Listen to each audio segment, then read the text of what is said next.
Special channel में आपका स्वागत है। मैं डीके जी, मेरे साथ मौजूद हैं जो वो वैसे इंसान जो है भारत में प्रसिद्ध हैं। दूसरी बात ये किसी परिचय के मुताज नहीं है दोस्तों। ये 40 से 45 साल के राजनीति का एक्सपीरियंस है और बात करते हैं, इनका नाम है आजाद गांधी जी। बहुत बहुत धन्यवाद मेरे चैनल में। Thank you. मैं बात करना ये चाहती हूँ कि धरना स्थल क्यों लोग करते हैं। और दूसरी बात है कि आप वो जान रहे होंगे कि हल्ला हुआ करा था, यानी कि शिक्षा मंत्री से लेकर के सब जगह ये बात विचार हुआ था कि सप्लीमेंट्री रिजल्ट को लेकर 1 में भी मिला, 2 में भी कुछ मिला, 3 में क्यों नहीं। सप्लीमेंट्री रिजल्ट टीआरई 3 जो मल्टीपल रिजल्ट हो गया था। 1 कैंडिडेट 1 रिजल्ट होना चाहिए था, लेकिन इसमें मल्टीपल रिजल्ट, उसमें भी धांधली फर्जीवाड़ी हुआ है। तो इस पर आप क्या वार्तालाप विचार करेंगे, क्योंकि आप मंजे हुए खिलाड़ी हैं। देखिए, सबसे पहले आपने बताया कि धरना होता क्या है। धरना स्थल खत्म हो गया। आज धरना स्थल सन्नाटा पड़ा हुआ है, वहाँ बैठने वाला का कहीं कोई दिक्कत है ये नहीं है कोई। इस संबंध में मुझे कहना है कि लोकतंत्र में अपनी समस्याओं को लेकर के, मांगों को लेकर करके धरना करने की स्वतंत्रता है, लोग करते हैं।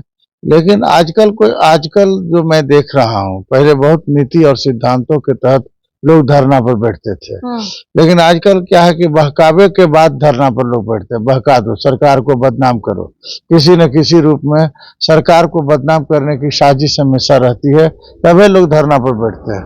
अब बताइए कि बहुत सा रिजल्ट का मुद्दा हो, चाहे बहुत से समस्याओं का मुद्दा हो, जिसका समाधान आप जाकर के मंत्री से मिल करके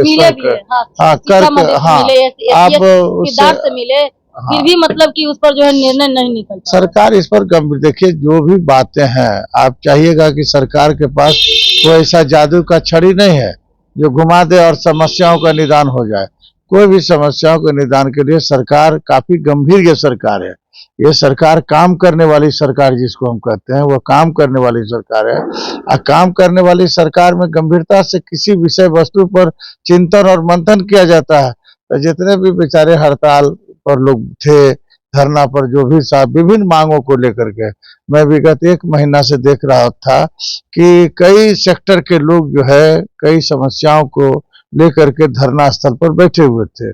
हम चाहेंगे कि सरकार भी उन पर गंभीरता से विचार करे, जो मांगे जैसे आप भी सर स्नातक के मतलब के लेकर रह चुके हैं, तो इन तमाम बातों को लेकर के कहते हैं कि 10+2 जो अतिथि शिक्षक हैं, उन पर आपका क्या मतलब कि विचार है, जो गेस्ट जो है अतिथि शिक्षक हैं? देखिए डीके जी, मैं कहना चाहता हूँ कि जब वैकेंसियां निकलती है और जब नियुक्ति पत्र उसको दिया जाता है, तो उस नियुक्ति पत्र और उसका जो किस ऑब्जेक्ट के तहत नियुक्तियां उसकी हो रही है, कारण क्या है। बहुत सारे लोग तुरंत अगर नियुक्ति नियोजन पर भी हो जाता है तो तुरंत सरकारी मांगता है कि हमको। अब सुनिए, गेस्ट टीचर क्या है। गेस्ट टीचर एक तरह से नियोजित शिक्षक है। वो हर जगह जहाँ जहाँ जिन विद्यालय में जिन विषयों की आवश्यकता होती है टीचरों की, वहाँ सरकार जो है गेस्ट टीचर को चयन कर करके उन विद्यालय में भेजती है। तो क्या उन लोगों को हटा दिया गया? आज जो है वो गेस्ट टीचर यह कहे कि हमको जो टर्म अवधि था, कितने साल के लिए टीचर्स की वैकेंसी निकली थी एक टर्म से, वो टर्म्स को एक्सटेंशन करने की बात है। लोग एक्सटेंशन करने के लिए मांग कर रहे हैं धरना पर, और एक्सटेंशन के बाद परमानेंट खोजेंगे। सरकार के पास हम भी इस बात को रखेंगे कि जो बेरोजगार हो गए हैं टीचर्स लोग, अब कोई उपाय नहीं है, उनकी आयु समाप्त हो चुकी है गेस्ट टीचर की। अब आयु समाप्त हो जाएगी, दूसरे जगह वो जाएंगे तो जाएंगे कहाँ। इसलिए सरकार से गंभीरता पूर्वक इस पर विचार करनी चाहिए। डोमिसाइल को लेकर के क्या सोचते हैं सर, डोमिसाइल को लागू करने के लिए? सर ये देखिए, सरकार का मुद्दा है। ये सरकार किस रूप में नियमावली बनाती है डोमिसाइल पर, वो सरकार के ऊपर निर्भर करता है किस तरह से बना रही है और उसके अनुसार। जैसे मल्टीपल रिजल्ट के कारण जो बच्चे 80 का जो क्राइटेरिया है 80, तो 80 में 80 लेकर के आए हैं, जो क्राइटेरिया फुलफिल कर चुके हैं, उतना सेम नंबर लेकर के डेट ऑफ बर्थ से छट गए हैं। तो कुछ लोग ऐसे हैं कि टीआरई 4 दे नहीं पाएंगे, तो उन लोगों का जो क्या मतलब कि दे नहीं पाएंगे, तो क्या उसमें 10 इयर्स एज रिलैक्सेशन होना चाहिए या नहीं होना चाहिए, या टीचरों का एज कोई निर्धारित होता है क्या? जितना ज्यादा होगा उतना एक्सपीरियंस होगा, क्या कहेंगे इस पे? देखिए, हर चीज का एज एक्सपीरियंस होना चाहिए। बिना एज का कोई नौकरी नहीं। अगर 70 बरस के लोग कह दें कि हम जो है नौकरी करें तो संभव है? उसका एक्सपीरियंस का क्या फायदा? तो वो 85 साल के पढ़ाने लोग का ट्यूशन सुनिए क्यों ना, पढ़ाते सुनिए हैं? ना भाई। 85 साल के लोग भी तो तो ट्यूशन पढ़ाते हैं। ये कानूनी तो है नहीं। 85 वर्ष के लोग पढ़ाने के लिए राम पढ़ा देंगे अल्लाह।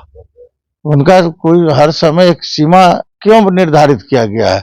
इसलिए मैं उन गहराइयों में नहीं जाना तो चाहता एज में हूँ। छूट मिलने के कारण एज जो सरकार का नियमावली है एज का, उसके तहत सरकार चलती है। ये कहने से लोगों से नहीं चलती कि हमको एज बढ़ा दिया जाए, हमको बहुत एक्सपीरियंस है, उन एक्सपीरियंस वाला को रखा जाए।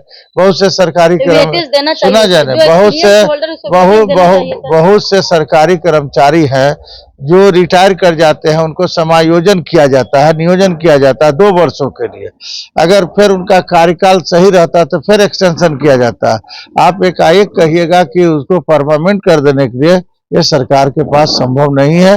फिर भी जो हमारे छात्रों की जो समस्या है, उस समस्या पर काफी गंभीरता पूर्वक सरकार विचार कर रही है और प्रयास किया जाएगा कि उनके समस्याओं का निदान हो। चलिए सर, बहुत बहुत धन्यवाद। इन्होंने कहा कि सब समस्याओं का जो होगा निदान किया जाएगा। इन तमाम बातों को लेकर बहुत सारे मुद्दे थे, तो बातों बातों में बहुत कुछ कह गए नेताजी। चलिए, जय हिंद, जय भारत। देखते DK समाचार, लाइक शेयर करें, सब्सक्राइब करें, फेसबुक है तो फुल फॉलो करें। ये चुनावी पर्व है और चुनावी पर्व में ऐसा लगता है, ऐसा मानना है कि सब लोग का जो है उचित जो निर्णय लिया जाएगा। हाँ, हेलो।